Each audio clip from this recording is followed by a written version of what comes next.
U današnjem videu ćemo crtati karikaturu.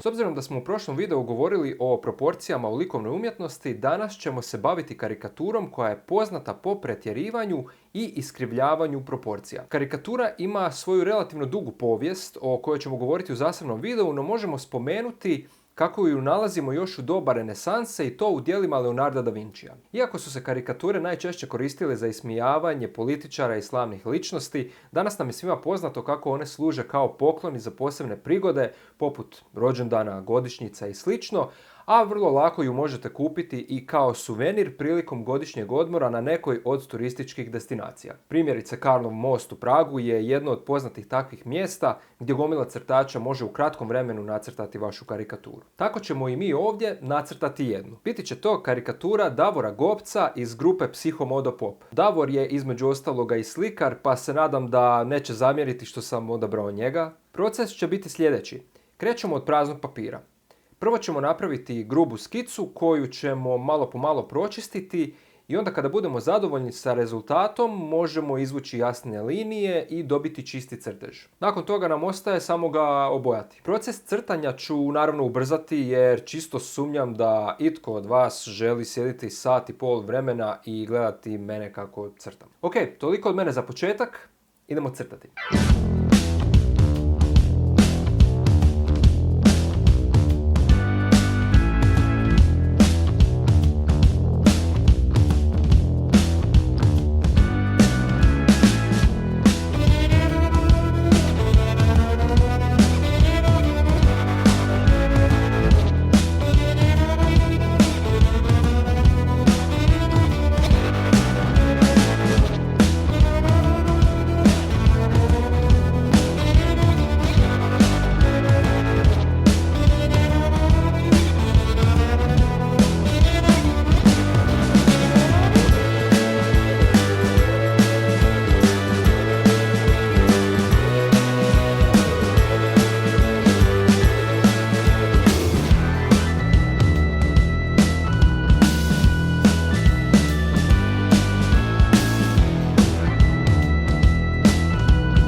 I evo ga, imamo našu karikaturu Davora Gopca. On već sam po sebi ima specifično lice koje je zanimljivo za crtanje, ali kao što vidite, nisam nešto posebno pretjerivao u karikiranju. Dovoljnu disproporciju smo napravili već sa uvećanom dimenzijom glave i karikiranjem ponekog malog detalja lica. Za nekoga poput mene ko voli crtati karikature, ovo je bilo zabavno. Nadam se da je bilo i vama, barem malo. Ukoliko vam se sviđa ovakva vrsta videa i želite ih vidjeti još, slobodno mi to napišite u komentarima. Isto tako, ako ima nešto što biste voljeli vidjeti ovdje da to nacrtamo, slobodno predložite, pa ću se potruditi da to i realiziramo. Ako vam se sviđa ovo što radimo, podržite nas pretplatom na kanal, pogledajte naše druge videe i ostanite s nama jer vam pripremamo još puno toga. Toliko od mene za sada i do sljedećeg videa.